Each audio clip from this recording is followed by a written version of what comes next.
Break पर जाने से पहले जो बात हो रही थी ऑपोजिशन रहनुमाओं के केसेस की, चौधरी मंजूर साहब, ये जो केसेस हैं ये क्या वजह है? इन केसेस में से हुकूमत का ये कहना है कि कोई थोड़े टेक्निकल ग्राउंड आ जाते हैं, लेकिन आपकी नज़र में क्या इनमें से निकलता कुछ क्यों नहीं है? कोई टेक्निकल ग्राउंड नहीं है। देखिए, बड़ी सिंपल सी बात है। एक बात तो मैं डार साहब से कहना चाहता हूँ कि एहतसाब कभी यकतरफा नहीं होता। इमरान खान ने कहा था कि अब एहतसाब हमारे घर से शुरू होगा। आप बताएं, 20 के करीब केसेस है, मैं नहीं गिनवाता केपीके में। फिर यहाँ पे फेडरल गवर्नमेंट के देख रहे हैं, दवाइयों का स्कैंडल हुआ, क्या हुआ, आटा स्कैंडल, चीनी स्कैंडल, पेट्रोल का स्कैंडल, ये हॉट मनी का स्कैंडल, कितने ही स्कैंडल्स हैं और सैकड़ों अरबों रुपए के स्कैंडल्स हैं। उनका किसी का कुछ नहीं हुआ, एक बात। और इंतकाम भी यकतरफा नहीं होता, एक बात ये ज़हन में रखें। इंतकाम जब होता है तो उसके नतीजे में फिर इंतकाम भी आता है, और हमने देखा है माजी में। और अब भी सूरत हाल अगर आप नून लीग के किसी दोस्त से पूछकर देखें तो वो कहते हैं जी क्यों अब बदलना है ये नैब को या किसी चीज को, किसी कानून को बदलने की जरूरत नहीं है, क्योंकि अब इनकी बारी है तो हम तो भेजेंगे इनको भी, गिरफ्तारियां भी करेंगे, सारा कुछ करेंगे और ये होगा। एक बात। दूसरी बात ये है कि देखिए 21 महीने हो गए खुर्शीद शाह साहब को, उनके बेटे को भी गिरफ्तार कर लिया गया।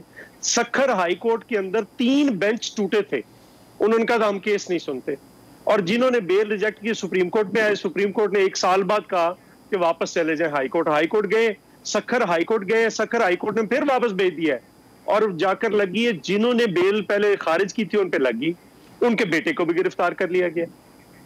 और खुर्शीद शाह साहब पे कोई केस नहीं। केस क्या है? जो उनके एहसास से उन्होंने खुद शो किए हैं, उसको उठाकर एक नई चीज नहीं ला सके, उनको उठाकर उनको 3-3, 4-4 गुना उनकी वैल्यू बढ़ाकर उन पे केस बना दिया। 14 थे बेनामीदार जो कहते थे, 13 के बारे में लिखकर दे दिया कि इनका कोई तल्लक नहीं है। एक रखा है, कौन रखा है? जिसने उनका कराची वाला घर खरीदा है। यानी ये नहीं कहा कि इसने कोई इसके नाम पे आपने एहसासे बनाए, उसने घर खरीदा है। हाँ, अलबत्ता उसने एक काम किया है, उसने खुर्शीद शाह साहब के बच्चों को घर से निकालने से इनकार कर दिया। इतना कहा है कि जब तक खुर्शीद शाह साहब नहीं आते वापस, मैं आपके बच्चों को नहीं बेदखल कर सकता। और ये कहते हैं कि ये कैसे हो सकता है, इस मुल्क में इनको वैल्यूज का नहीं पता। ये देखिए, ये जो सारे कानूनी हैं तो अदालती और कानूनी मामलात। अच्छा, मैं जरा, अगर आप इजाजत है, मैं जरा राना तनवीर साहब से ये जो चीज, जो बात पहले भी कर रहे थे, राना साहब, ये केसेस जो हैं इनको हुकूमत अपने बयानी के फतह तो करार देती है, क्या ऑपोजिशन की सियासत को इनसे कोई फर्क नहीं पड़ता इन केसेस से? पनामा केस हो, ये शहबाज शरीफ के जो केसेस हैं, ये उसके बाद अभी ये सिलसिला जो है वो जो चल रहा है।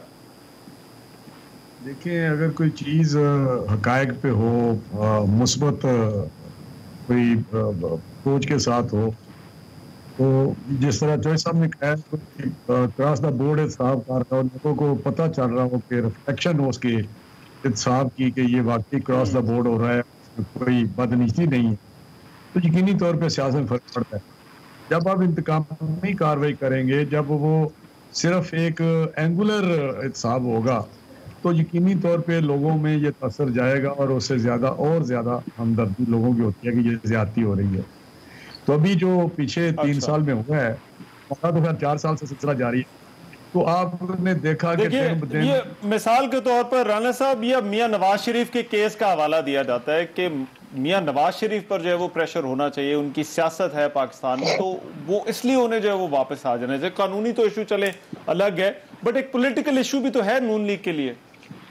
तो क्या आपको लगता है कि उनके बाहर होने से जो मुस्लिम लीग नून की सियासत है उस पर कोई फर्क पड़ता है? आपने देखा जब से वो बाहर गए हैं, कोई सियासत हमारी, मेरी बात सुने, ये टू फोल्ड है। एक तो ये विक्टिमाइज कर रहे हैं, लोगों को पता है, और खुद लोग कहते हैं मियां साहब को नहीं आना चाहिए। ये आम आदमी कहता है कि मियां साहब नहीं आना चाहिए। और जो ज़मीनी इलेक्शन हुए हैं, डार साहब के अपना, इन्होंने रिजाइन करके वहाँ गया बड़े धड़ल्ले से कि मैं रिजाइन करके जा रहा हूँ, वहाँ बैठूंगा। जो अशर हुआ, पहले धुंध में ये फंसे रहे, बात हुआ वो भी आपके सामने ही है। लेकिन मैं दूसरी बात करने लगा हूँ कि दूसरी तरफ अगर कोई परफॉर्म कर रहा हो ना, इनकी गवर्नमेंट परफॉर्म कर रही होती, डिलीवर कर रही होती, लोगों को बेहतरी लाती आती, लोगों को नजर आता कि यार ये बेहतर है उन लोगों से, जो उन्होंने काम किए हैं पीपल्स पार्टी ने या PMLN की हुकूमतों में हुए हैं, लोगों को रिलीफ दिया है, लोगों को नौकरियां मिली हैं, लोगों को खुशहाली आई है, वो इन्फ्लेशन जो था वो 4% पे था, GDP, वो लंबी बात है। तो तरक्की नजर आ रही थी, मोटरवेज, एयरपोर्ट्स। मैं बात बता रहा हूँ, अगर ये परफॉर्म कर रहे होते तो यकीनी तौर पे सियासत पे जो अपोजिशन है इस वक्त, मैं नून की नहीं बाकी भी बात कर रहा हूँ, असर पड़ता। जब ये इनकी परफॉर्मेंस जो है स्वाय गाली गलौज के, स्वाय इंतकामी कार्रवाइयों के, स्वाय एक बुगज और कीना जो कर रहे हैं, इनको तो मोरालिटी या वैल्यूज एक रख रखा होता है, वो भी नहीं है।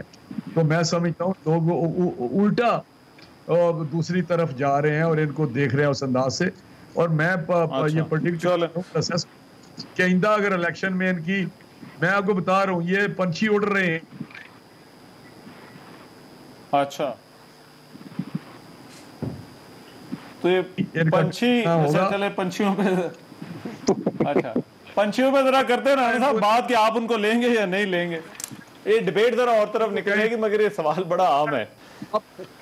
उस्मान साहब पंछियों की बात बाद में, मगर डार साहब मैं एक पॉइंट राणा साहब, जरा डार साहब वो कहते हैं कि ज़िमनी इंतखाब के नतीजे देख लें, फर्क तो कोई नहीं पड़ता। मियाँ साहब की सियासत तो वैसी की वैसी है उनके बाहर होने से। देखिए राणा साहब, पहले इन्होंने पंछियों की बात की है, पूरी कौम जानती है आपकी बुलबुल कब से उड़ना चाह रही है मुल्क से, हम ही नहीं उड़ने दे रहे, पर काट दिए हैं। फिर थोड़ी चंद हफ्ते पहले कौन उड़ना चाह रहा था मुल्क से, उसके पर काट दिए हमने। पंछी तो आपके उड़ रहे हैं, उनको कहना यहाँ रहे, मुल्क में दिल लगाएं, वर्करों में रहें, कारकुनों का खून गरमाएं। ये क्या कि जब भी मुश्किल वक्त आना मुल्क से बाहर चले जाना। मैं राना तनवीर साहब खुद माशाल्लाह 40 साल से मैं देख रहा हूँ ये पाकिस्तान मुस्लिम लीग नून के साथ खड़े हैं, इसका हिस्सा रहे हैं। मैं समझता हूँ ये मुस्लिम लीग नून की खुशकिस्मती है कि राना तनवीर साहब और इन जैसे जितने सीनियर सियासतदान हैं जो पुराने वक्तों से इस जमात के साथ खड़े हैं। जीत क्यों जाती है? इसलिए कि इनका अपना भी हलकार बाब है, इन्होंने खुद भी अपने इलाके की हिदमत की। मगर उन्होंने कहा कि अगर मैं आपको यकीन दिलाता हूँ, खतरा आपको अगर डायरेक्ट इलेक्शन हो मियां नवाज शरीफ और इमरान खान का, ये देखेंगे ये सब कुछ हार जाएंगे। नहीं, प्रॉब्लम ये है कि राणा साहब जैसे लोगों ने हल्के की हिदमत की है, वोट ले जाते हैं। सदारती टाइप इलेक्शन हो फिर उसी में कह रहा हूँ ना, ये साफ हो जाएंगे।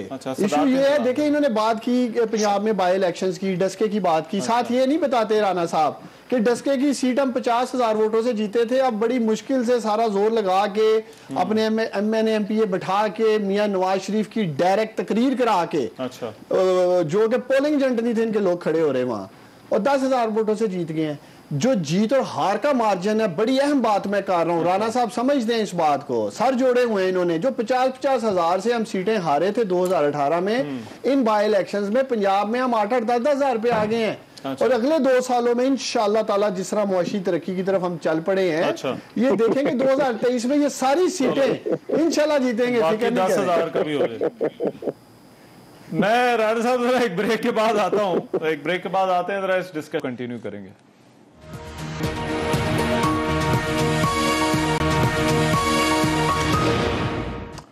ब्रेक के बाद प्रोग्राम में एक बार तो आप फिर से खुशामदीद। वक्त कम है, बहस को समेटना है, क्योंकि ये इंतखाबात भी अब करीब आते जा रहे हैं, तो सियासत भी वो रुख इख्तियार करती जा रही है। राणा साहब, ये ब्रेक पर जाने से पहले डार साहब पूछ रहे थे, ये बुलबुल पंछी ये किसके उड़ रहे हैं सर, और किधर जाके बैठ रहे हैं ये?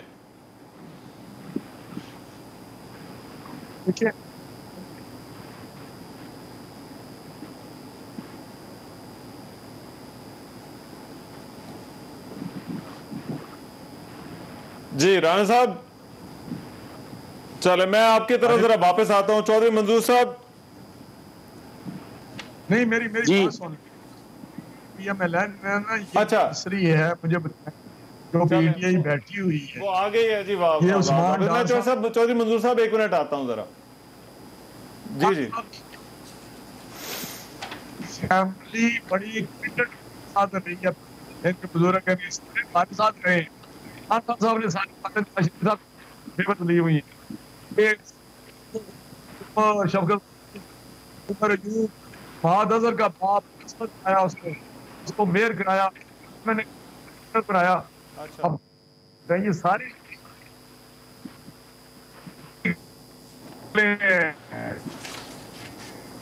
राणा साहब जरा मुझे आपकी ऑडियो जरा फिक्स कर लेने दें, मैं आपसे जरा दोबारा कमेंट लेता हूं। जी चौधरी मंजूर साहब। देखिए, एक तो ये जो पार्टियां बनाई जाती हैं, वन टाइम पार्टीज आती हैं, जैसे कन्वेंशन लीग, फिर जुनेजो लीग आई, फिर काफ लीग आई, अब पीटीआई है। तो ये जब पार्टियां बनाई जाती हैं, उठा कर दूसरी पार्टियों से तोड़ फोड़ करके इधर लाया जाता है। वैसे तो इस मुल्क का अलमिया ये है कि ना सियासी जमातों का कोई असूल ज़ाब्ता है, ना कोई लोगों का असूल ज़ाब्ता है। लोग मुख्तलिफ पार्टियों में रहते हैं, कभी उधर चले जाते हैं, लेकिन इस वक्त चूंकि पीपल्स पार्टी के अंदर गुंजाइश है, नून लीग के अंदर तो गुंजाइश कोई नहीं। या उनके जीते हुए लोग बैठे हैं, या उनके बड़े करीब मार्जिन से हारे हुए लोग बैठे हैं, तो उनके पास तो कोई गुंजाइश नहीं। वो अल्टीमेटली पीपल्स पार्टी में आने हैं, वो आने शुरू हो गए। तो वो देखेंगे आप अगले चंद दिनों तक बहुत बड़ी शमूलियतें होंगी। जी ये डार साहब तो उधर रहे हैं, वो कह रहे हैं कि वो पीपल्स पार्टी में बैठ रहे हैं। देखिए चौधरी साहब, वैसे आपका ताल्लुक पंजाब से है और खुशाब इलेक्शन में 235 वोट निकले हैं एमपीए की सीट पे। पीपल्स पार्टी के मोहल्ले का काउंसलर भी यूनियन काउंसिल कैसे ज्यादा वोट लेता है। तो मैं कहता हूँ केड़े पंछी ने जेड़े ताड़े आना जा रहे ने। बात की है तो 235 का मसला नहीं है। जी जी 235 का मसला नहीं है। कौन सा मसला है चौधरी साहब? तो ज़ियाउल हक के टाइम से लेकर अब तक मारना शुरू हुए हैं, तो हम नहीं मरे, हम फिर वापस आते हैं। हमारे तो 100 भी नहीं निकलते रहे, हम फिर वापस आते हैं, इलेक्शन जीत कर दिखाते हैं। ये कोई नई बात नहीं हमारे लिए। मैंने तो सुना है साहब आप सिंध का डोमिसाइल बनवा रहे हैं। ना आप जैसी जमातों का पहली बार मुकाबला कर रहे हैं, बहुत किया है, आइंदा भी करेंगे। अच्छा ठीक है जी। चौधरी राणा तनवीर साहब, ये मैं कह रहा था कि डार साहब की अपनी फैमिली बड़ी पीएम-एल-एन के साथ कमिटेड रही है। बस ये सारे इधर से गए, चाहे इमरान खान साहब को, मैंने लंबी लिस्ट है। कोई महमूद अजहर का वालिद पहले काउंसलर हुआ, फिर वो पहले 85 में तो